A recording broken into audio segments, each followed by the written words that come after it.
Family. അപ്പോൾ ദാ new year നമ്മൾ തൊട്ടടുത്ത് എത്തിക്കഴിഞ്ഞു. അപ്പോൾ നമ്മൾ പുതിയൊരു വർഷത്തിലേക്ക് കടക്കുമ്പോൾ പഴകിയ കുറച്ച് സാധനങ്ങൾ നമ്മളൊന്ന് ഒഴിവാക്കിയാലോ? എന്തൊക്കെയാന്ന് നോക്കാം അല്ലേ? ഫസ്റ്റ് നമ്മൾ ഒരു വർഷമായിട്ട് യൂസ് ചെയ്ത് വെച്ചിട്ടുള്ള ക്ലോത്തുകൾ. പിന്നെ ഇതുപോലെ നമ്മൾ പഴയതോ കീറിയതോ ആയിട്ടുള്ള ബെഡ്ഷീറ്റുകൾ, പില്ലോ കവർ കാര്യങ്ങളൊക്കെ. പിന്നെ നമ്മൾ യൂസ് ചെയ്ത് കിടക്കുന്ന ഗാഡ്ജറ്റുകൾ. ഇപ്പോൾ ചിലപ്പോൾ ഹെഡ്ഫോൺസോ മൈക്കോ എന്തെങ്കിലുമൊക്കെ സാധനങ്ങൾ നമ്മുടെ കയ്യിൽ മൈക്രോഫോൺസ് എന്തെങ്കിലും യൂസ് ചെയ്ത് കിടക്കുന്നുണ്ടെങ്കിൽ പഴയതാണ് അല്ലെങ്കിൽ നേരെയാക്കണം എന്ന് വിചാരിച്ചിട്ട് നമ്മൾ നേരെയാക്കാത്ത കുറേ സാധനങ്ങൾ അതൊക്കെ എടുത്ത് കളഞ്ഞോളൂ. പിന്നെ എക്സ്ട്രാ കുറേ cables C type, D type, ഇനി അതല്ല സാധാരണ വേണ്ടി യൂസ് ചെയ്യുന്ന കുറേ കേബിൾസ് ഒക്കെ കുരുങ്ങി കുരുങ്ങി ആകെ ഷെൽഫ് മൊത്തം കുരുങ്ങി കിടക്കുക. അതൊക്കെ ഒന്ന് എടുത്ത് ഒഴിവാക്കുക. പിന്നെ ഇനി നമ്മൾ വായിക്കാൻ സാധ്യതയില്ലാത്ത ഒരു വട്ടം വായിക്കാൻ സാധ്യതയില്ലാത്ത എന്തെങ്കിലും ബുക്സ് ഒക്കെ ഉണ്ടെങ്കിൽ ആവശ്യക്കാർക്ക് കൊടുക്കുക കേട്ടോ. നമുക്കത് വായിക്കാൻ ഇൻട്രസ്റ്റഡ് ഉള്ള ആരെങ്കിലും ഉണ്ടെന്നുണ്ടെങ്കിൽ അവർക്ക് കൊടുക്കുക. അല്ലെങ്കിൽ നമ്മൾ ഈ വരുന്ന ആക്രിക്കാർക്ക് എടുത്ത് കൊടുത്താലും വേണ്ടില്ല.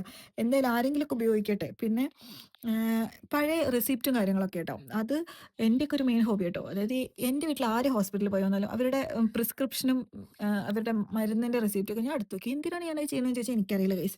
അപ്പോൾ പിന്നെ നമ്മൾ ഒഴിവാക്കേണ്ടത് എന്താ? പൊട്ടിയതോ അല്ലെങ്കിൽ നമുക്ക് ടൈറ്റ് ആയിട്ടുള്ളതോ ഒക്കെ ചപ്പൽസ് അങ്ങനെ എന്തെങ്കിലും നമ്മുടെ വീട്ടിൽ ആർക്കെങ്കിലും ഉണ്ടെങ്കിൽ എൻ്റെ വീട്ടിലെ മെയിൻ പ്രശ്നമാണ് കേട്ടോ ചപ്പൽസ്. ഓരോ 3, 4 മാസത്തിൽ എല്ലാവരും പുതിയ പുതിയ ചപ്പൽസ് വാങ്ങിക്കും. പഴയ ചപ്പൽസ് അവിടെ ഇങ്ങനെ കുന്നുകൂടി കിടക്കും. ഇപ്പോൾ പിന്നെ ഹരിത കർമ്മസേന വരുന്നതുകൊണ്ട് കുറച്ച് അവർ കൊണ്ടുപോകും. അതന്നെ എല്ലാ മാസവും എല്ലാ ദിവസവും ഒന്നും കൊണ്ടുപോകില്ല. അവർക്ക് അതിനൊരു പെർട്ടിക്കുലർ ഡേയ്സും കാര്യങ്ങളൊക്കെ ഉണ്ട്. അപ്പോൾ മാത്രമേ അവർ കൊണ്ടുപോകുള്ളൂ.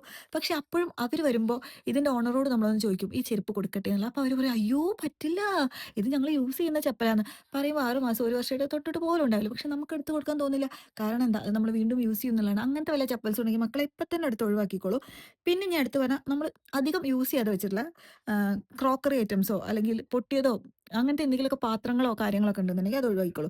ക്രോക്കറി ഐറ്റംസ് ഞാൻ പറയുമ്പോൾ ചില അമ്മമാർക്ക് ചിലപ്പോൾ ഒരു ദേഷ്യം ഉണ്ടാവും. കാരണം വർഷങ്ങളായി ചില്ലുകൂട്ടിലിരിക്കുന്ന കുറച്ച് സ്പെഷ്യൽ പാത്രങ്ങളുണ്ട്. അത് വില വരുന്നവരോ അങ്ങനെ വരുമ്പോൾ മാത്രമേ യൂസ് ചെയ്യാൻ പാടുള്ളൂ എന്ന് പറഞ്ഞാൽ അതൊക്കെ തൊട്ട മക്കളെ ചിലപ്പോൾ കൈ വെട്ടും. അതെടുത്ത് ഒഴിവാക്കണ്ട.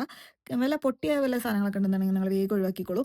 പിന്നെ പറയാനുള്ളത് നമ്മളെ ടൈം കഴിഞ്ഞ മാഗസീൻസ്, പത്രങ്ങൾ, മാഗസീൻസൊക്കെ ഉണ്ടെന്നുണ്ടെങ്കിൽ അതിൽ നമുക്ക് ഏതെങ്കിലും ഒരു ഫീച്ചർ ഇഷ്ടപ്പെട്ടിട്ടാണ് നമ്മൾ എടുത്ത് വെച്ചാൽ ആ ഫീച്ചർ പേജ് മാത്രം കയറി എടുത്തോളൂ, ബാക്കി ഒഴിവാക്കിക്കോളൂ. പിന്നെ കുട്ടികളൊക്കെ ഉള്ള വീട്ടിലാണെന്നുണ്ടെങ്കിൽ ഇപ്പോൾ എൻ്റെ വീട്ടിലൊക്കെ എന്ന് പറഞ്ഞിട്ടുണ്ടെങ്കിൽ ഓരോ പ്രാവശ്യം പുതിയ ടോയ് വാങ്ങിക്കുകയെന്നുണ്ടെങ്കിൽ പഴയ ടോയ് ആർക്കും വേണ്ട. അങ്ങനത്തെ വല്ല ടോയ്സ് ഉണ്ടെങ്കിൽ ഏതെങ്കിലും കുട്ടികൾക്ക് വേണമെന്നുണ്ടെങ്കിൽ കൊടുക്കുക, അല്ലാന്നുണ്ടെങ്കിൽ കളയുക. പിന്നെ ഇനി പറയാനുള്ളത് നമ്മളെ ഫോണാണ്. ഫോണിൽ ഒരുപാട് ആപ്സ് നമ്മൾ യൂസ് ചെയ്യാതെ വെച്ചിട്ടുണ്ട്. അത് ഏതൊക്കെയാണെന്ന് നോക്കുക. നമ്മൾ ഏറ്റവും ഇമ്പോർട്ടൻ്റ് ആയിട്ടുള്ള വെച്ചിട്ടുള്ള അങ്ങനത്തെ ആപ്സ് മാത്രം എടുക്കുക, ബാക്കിയൊക്കെ ഒഴിവാക്കുക. കാരണം നമ്മൾ യൂസ് ചെയ്യണമെങ്കിൽ വെറുതെ എന്തിനാ കുറച്ച് സ്പേസ് കളയുന്നത്. പിന്നെ ഇതുപോലെ ഇമെയിൽസ് ആയിക്കോട്ടെ, നമ്മൾ സാധാരണ SMS ആയിക്കോട്ടെ, വാട്സാപ്പ് മെസ്സേജസ് ആയിക്കോട്ടെ, നമ്മൾ നോക്കാത്ത നമ്മൾ നോക്കി ഒഴിവാക്കിയിട്ടുള്ള സാധനങ്ങളെല്ലാം നമ്മളെ ഫോണിൽ നിന്ന് എടുത്ത് ഒഴിവാക്കുക. പിന്നെ ഇതുപോലെ നമ്മളെ ഗാലറി ഒന്ന് കയറി നോക്കുക. ഗാലറി എന്ന് പറഞ്ഞാൽ ഇപ്പോൾ ഒരു എന്താ പറയുക ഡസ്റ്റ്ബിന്നിൻ്റെ അവസ്ഥയാണ്.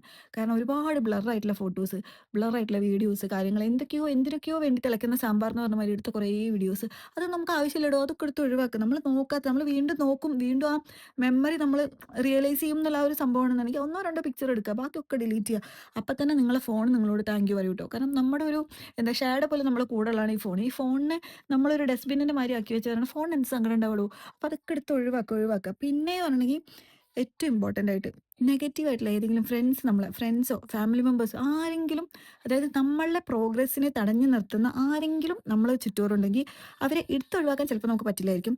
പക്ഷേ അവരിന്ന് ഒരു സ്റ്റെപ്പ് നമുക്ക് ബാക്കിലേക്ക് നിൽക്കാമല്ലോ. അവരിന്ന് ഒരു ഗ്യാപ്പ്, ഫസ്റ്റ് സ്റ്റെപ്പ് എന്നുള്ള രീതിയിൽ ഒരു ഗ്യാപ്പ് ഇട്ട് നിൽക്കാം. നമുക്ക് ഒരു